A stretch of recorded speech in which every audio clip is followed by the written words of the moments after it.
সুবিধা আমরা পাই না। বাংলাদেশ এজেন্সির মারে যদি খান কিরপোলারা ইন্ডিয়ার থেকে লোক আয় বিদেশ বাড়িতে চুতমারানির পোলারা 60-70 হাজার টাকা দিয়া, আর খান কিরপোলা আমরা বিদেশে আইলে 4-5 লাখ টাকা লাগে তোমার মারে যদি, তারপরে কোনো সুযোগ সুবিধা আমরা পাই না। বাংলাদেশ এজেন্সির মারে যদি খান কিরপোলারা ইন্ডিয়ার থেকে লোক আয় বিদেশ বাড়িতে চুতমারানির পোলারা 60-70 হাজার টাকা দিয়া, আর খান কিরপোলা আমরা বিদেশে আইলে 4-5 লাখ টাকা লাগে তোমার মারে যদি, তারপরে কোনো সুযোগ সুবিধা আমরা পাই না। বাংলাদেশ এজেন্সির মারে যদি খান কিরপোলারা ইন্ডিয়ার থেকে লোক আয় বিদেশ বাড়িতে চুতমারানির পোলারা 60-70 হাজার টাকা দিয়া। আসসালামু আলাইকুম, স্বাগত জানাই এই ভিডিওতে। গজবের রাষ্ট্র জাহান্নাম নাকি জান্নাত? অত্যন্ত লজ্জিত এবং দুঃখিত বোধ করি। আমি প্রায় সময় বলি এটা একটা গজবের রাষ্ট্র। আবার ওদিক দেয়া হাদিস নীতি কথা আছে, মা মাতৃভূমি সমান, মা দেশকে ভালোবাসা ইমানের অংশ, সব ঠিক আছে। আমার গ্রামকে আমি ভালোবাসি,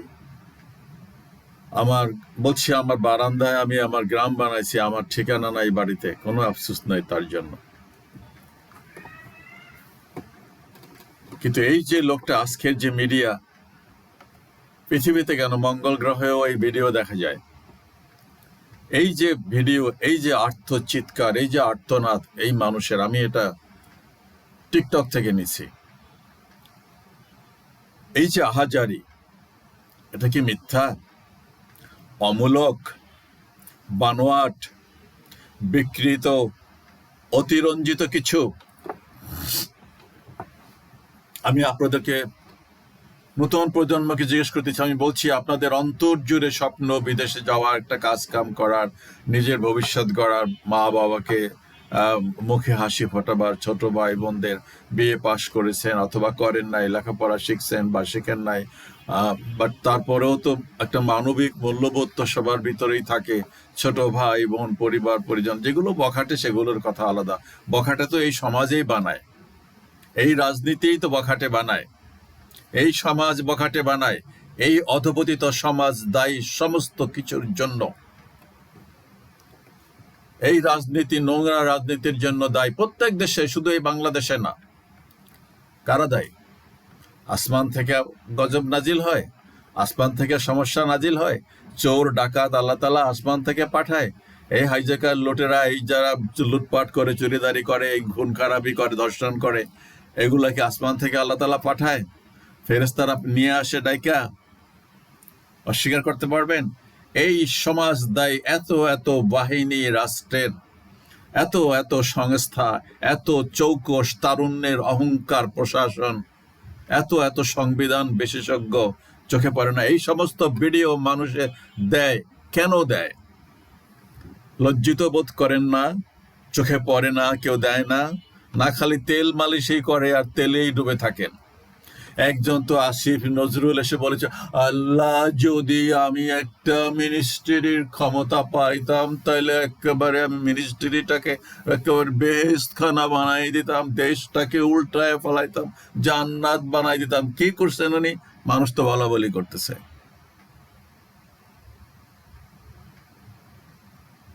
কি বলবো, কি বলার আছে? ডক্টর ইউনূস তো মাশাআল্লাহ, বলছি তো আরেকটা নোবেল ওনার দেওয়া উচিত, উনি যে কার্যকলাপ করে গেছেন। ওই যে আর একজন বলছে যে জামাতকে তো ঠেকাইছি, ধর্মান্ধতাকে ঠেকাইছি, খবরাখবর তো প্রকাশ পাচ্ছে। তা আমি যে বলি এটা একটা গজবের দেশ, অতিরঞ্জিত, এটা জাহান্নাম না জান্নাত? আবারও শোনেন দরকার বলে। ফুলাফান রিক্রুটিং এজেন্সিগুলো বাইরা, Bangladesh association of international recruiting agent, মানে এরা কি কেউ গরিব? খবর নেবেন, যারা যারা এই রিক্রুটিং ব্যবসা করে তারা কি গরিব নাকি হাজার হাজার হাজার কোটি টাকার মালিক? আমি বলছি সরকারকে বা এই বিরোধী দলকে, এখানে শিক্ষিত কি অশিক্ষিত এটা বিষয় নয়। অশিক্ষিত যারা সুবিধা বঞ্চিত তাদের জন্য এই রাষ্ট্র দায়ী। এই রাষ্ট্র তাদেরকে পর্যাপ্ত সুযোগ দিতে পারে না বা দেয় না, একটা দূরত্ব সৃষ্টি করে রাখছে, বঞ্চিত করতেছে এদেরকে। অথচ নিজেরা হাজার হাজার কোটি টাকা চুরি করে বিদেশে পাঠায়। তাদের বাড়ি গাড়ির যারা রাজনীতি, এই সংসদে যারা গেছে তাদের কোনো কিছুর অভাব নাই। তাদের ছেলে মেয়েরা রাস্তাঘাটে গুলি খায় ও মরে না, বরং বিদেশে লেখাপড়া করে। তো এই যারা এখানে বেকার আছে, এই যে হকারগুলোকে উচ্ছেদ করা হলো, এখন বলতেছে রিক্সাওয়ালা বন্ধ করে দেবে। এরা কোথায় যাবে? এরা কি খাবে? এদের পরিবার পরিজন নাই, এদের প্রতি রাষ্ট্রের কোনো দায়বদ্ধতা নাই। এই যে হাজারি এয়ারপোর্টে আসলেই লাগেজ চুরি হয়, রাস্তা থেকে রাস্তায় গাড়ি শুদ্ধা হাইজ্যাক করে নিয়ে চলে যায় বিদেশ থেকে আগতদের। এটাই তো চলে আসছে এই স্বাধীনতার পর থেকে আজ অবধি। কিচ্ছু করণীয় নাই এই রাষ্ট্রের, কোনো যোগ্যতা নাই, কোনো মেকানিজম নাই, কোনো বাহিনী নাই, কেউ নাই দেখার, মজা লুটে। লজ্জা করে না? এই যে ভিডিও বলছি তো, এটা মঙ্গল গ্রহে কেন, পৃথিবীর সমস্ত মহাবিশ্বের সব জায়গায় বসে এখন দেখা যাবে। একটা দেশের মানুষ যদি তার নিজের রাষ্ট্র সম্পর্কে এই জাতীয় ভাষায় ক্ষোভ প্রকাশ করে, দুঃখ প্রকাশ করে, অভিযোগ জানায়, কি থাকে সেই রাষ্ট্রের? আসলে লজ্জা তো নাই। লজ্জা থাকবে কিভাবে? অন্যায় করতে করতে, মিথ্যা বলতে বলতে আসলে ভালো যে কি জিনিসটা, সত্য কি জিনিসটা, সেই সেন্স আর কাজ করে না। যে এই যে এগুলো বলতেছি, এতে তো আমার ব্যক্তিত্বের প্রশ্ন, আমাকে তো মানুষ মুনাফেক বলতেছে, আমাকে তো মানুষ মিথ্যাবাদী বলতেছে, আমাকে তো মানুষ জালিম বলতেছে, খুনি বলতেছে। এরা বলে তো, মিছিল মিটিং যখন হয় কি হয়, জুতা আমারও দুই গালে তালে তালে বলে না, খুনি অমুক তমুক জবাব দে, বলে না? সম্মান বাড়ে, ইজ্জত বাড়ে। আমরা তো চাই, বলছি তো বারবার, এই দেশটা সিঙ্গাপুর হতে পারে না, এই দেশটা সুইজারল্যান্ড হতে পারে না। কি ক্ষমতা আছে? কি করতে রাজনীতি করেন? পেট ভরার জন্য, শুধু চুরি করার জন্য? একটাই মাত্র ধান্দা। এত টাকা দিয়ে কি করবেন? আমি তো বলছি বহুবার, একটা মিষ্টিও খেতে পারেন না, এক প্লেট বিরিয়ানিও খেতে পারেন না, কাচ্ছি। তাহলে এই বালের রাজনীতি করে লাভ কি? এই বালের টাকা দিয়ে কি করবেন? আপনার টাকায় থুতু ফেলি আমি।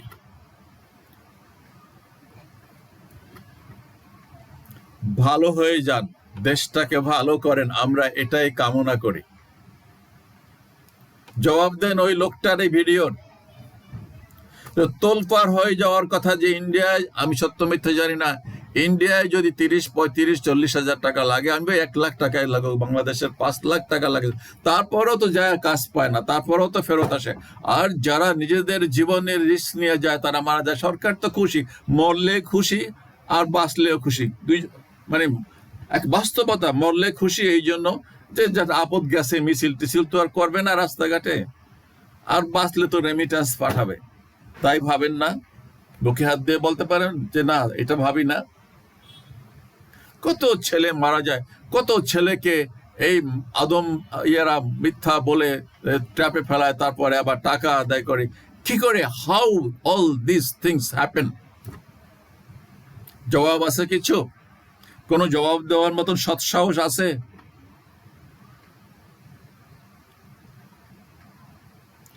আমি বারবার বলছি,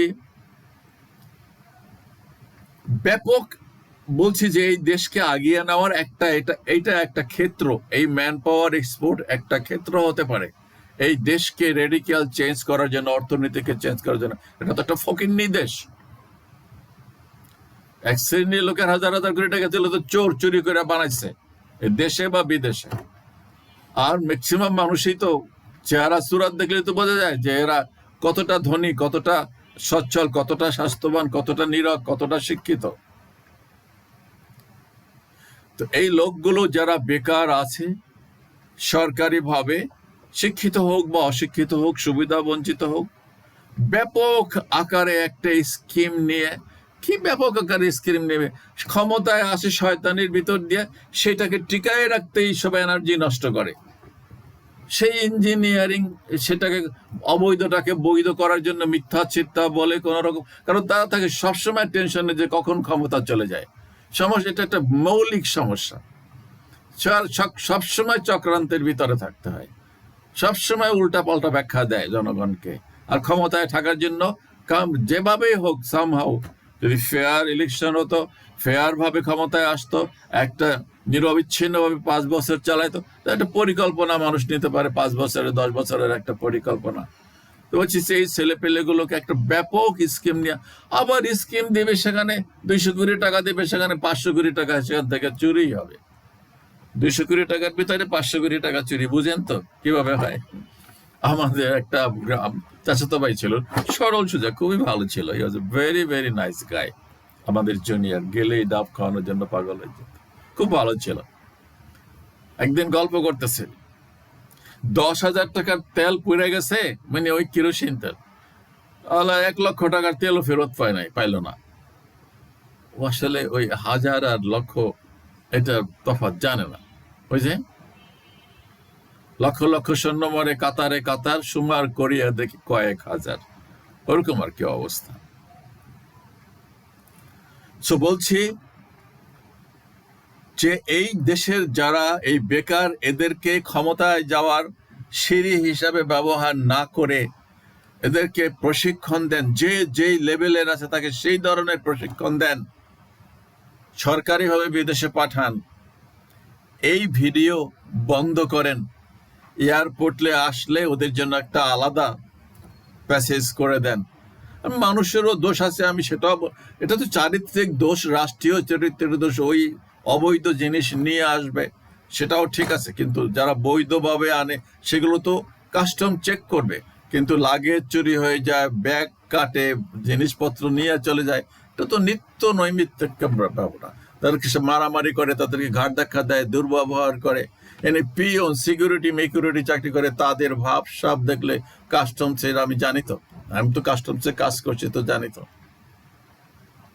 কাস্টমসের পিওন খবর টবরদারি করতো, আমাদের সাথেই পড়তো, অন্য ডিপার্টমেন্টে, ইকোনমিক্সে না, যে কোনো হোক, ঘনিষ্ঠ ছিল না, তারপরেও একদিন বাসায় গেছি,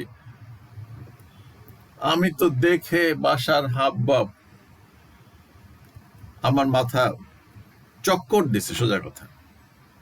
যাই হোক, সো এই কাস্টমসের যে ভাবসাব, মানুষ, একটা ছেলে বিদেশ থেকে আসবে বা যে কোনো লোকে বিদেশ থেকে আসবে বাংলাদেশে বা বিদেশি, মানবিক আচরণ তো আশা করতে পারে, কিন্তু এই রাষ্ট্র তো মানবিকতা শেখায় না। এই রাজনীতির উপর থেকে, চেইন অফ কমান্ড উপর থেকে তো আসে, এখানে তো শুধুই মারামারি, শুধুই লুটপাট, শুধুই লুটপাট, শুধুই লুটপাট, শুধুই অরাজকতা, শুধুই অসভ্যতামি, শুধুই মিথ্যাচার। ওই চেতনার একটা ব্যবসা। চেতনার কথা তো এখন বলছি তো, 12 ইঞ্চি ঢুকাইছে, 36 ইঞ্চি, তারপর ঢুকে 36 ইঞ্চি, আবার ঢুকাবে 72 ইঞ্চি। এই হলো চেতনার ডিফারেন্স।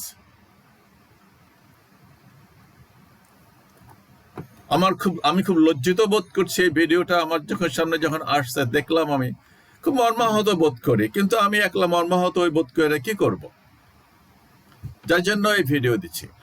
আপনাদেরকে নতুন প্রজন্ম যারা আছেন, আমি তাদেরকে বিনয়ের সাথে অনুরোধ করবো, বা উইথ ডিউ রেসপেক্ট, আমার হৃদয়ের অনুরোধ, আওয়াজ তুলেন, কথা বলেন যে আমরা এই সিস্টেমের বদল চাই, আমূল পরিবর্তন চাই। এই ছেলেগুলো যারা এই যে জুলাই করছে ভালো কাজ, কিন্তু কোনো কাজ দিচ্ছে না, তারা নিজেরাও ঠিক থাকে নাই, তাদের বিরুদ্ধে বহু অভিযোগ, এবং সে অভিযোগ সত্যি। বিশেষ করে একটা আমি বলতে পারি, এই যে সাগর নামে যে ভদ্রলোক, ওই যে ফেস দ্য পিপলের, সে তো সরাসরি এসে বলছে যে আমার কাছে 1 কোটি না 2 কোটি টাকা চাওয়া হয়েছে একটা লাইসেন্স দেওয়ার জন্য। আর আমি তার কথা শতভাগ বিশ্বাস করি। এরকম বহু অভিযোগ আছে, ঠিক না? তাহলে এই জাতির পরিবর্তন কিভাবে হবে? এই জাতিকে আসলে বলছে ওই যে চোরের খনি দিয়ে শুরু হয়েছিল, বটমলেস বাস্কেট। আমি তো বলতেছি ইতিহাসটা কি, চেতনাটাকে আমি বহুবার বলছি। এই জাতির স্বাধীনতা যুদ্ধের যে চেতনার কথা যারা বলে, যে পাগল করে ফেলাতেছে ওই যে একজন, ওই টাঙ্গাইলের না কিশোরগঞ্জের না কোথায় সংসদ ভবনে একেবারে মানে দেওয়া না কি সব এখন ভিডিও আসতেছে তার বিরুদ্ধে। ইতিহাস ঘাটলে শুধুই দুর্গন্ধ ছড়াবে, কোনো সুঘ্রাণ আসবে না। এদেশের ইতিহাস সবটাই মিথ্যা, সবটাই বানোয়াট, সবটাই বিকৃত, সবটাই অতিরঞ্জিত। সুতরাং এই চেতনার ব্যবসা, চেতনাধারীর এই সমস্ত ব্যবসা আর চলবে না। নতুন প্রজন্মকে বলতেছি, বাবা একটা নতুন কিছু করো, ভালো কিছু করো, সামনে এগিয়ে নাও, ঐক্যবদ্ধ থাকো। আমরা গরিব হতে পারি, বাদ আমরা একটা সৎ জাতি হতে চাই। বলছি তো বারবার, বেটা ওই ছেলেটাকে বলছি, আমি ছেলেটাকেই বলতেছি, ও আমার ছেলের বয়সে ছোট, ওকে বলছি যে ঢাকা বিশ্ববিদ্যালয় টিএসসিতে একটা স্টল করো, 10,000 টাকা আমি দেবো, দরকার বোধে আরো 10,000 টাকা দিব, দরকার বোধে আরো 10,000 টাকা দিব, যে এখান থেকে সেলফ সার্ভিসে নিজেরা জিনিসপত্র কিনবে। দেখো যে কয়জন লোকে টাকা দিয়া খাতা, পেন্সিল, বই, রাবার বা ছোটখাটো বিস্কিটের প্যাকেট কিনে নেয়। বারবার বলছি আমি আজকের এই ভিডিওতে বলতেছি, যে কোনো মাদ্রাসা, স্কুল যদি কেউ করতে চায়, যদি প্রয়োজন মনে করে, আমি 10,000 টাকা দিব, 10,000 টাকা দিয়েই শুরু করো। দেখো কিছু জিনিসপত্র কিনে, যে এখানে রাবার, শার্পেনার, ইরেজার, অমুক তমুক, যেটা ডেইলি লাগে বাচ্চাদের। কোনো লোক তো লাগবে না, খালি একটা জায়গায় কিনে রাখে দেবা, দাম লেখা রেখে দেবা। একটু কষ্ট তো করতেই হবে। পরীক্ষা যে এই স্কুলে, এই কলেজে, এই বিশ্ববিদ্যালয়ে একটা ছেলে মেয়েও নাই যে এখানে চিট করে নিয়ে যায় জিনিসপত্র টাকা না দিয়া। দেখো পরীক্ষা করো, কই নো রেসপন্স। একটা মানুষও তো বললো না যে আপনি কথাটা তো খারাপ বলেন নাই, ভালোই তো বলছেন, এভাবে তো শুরু করা যেতে পারে।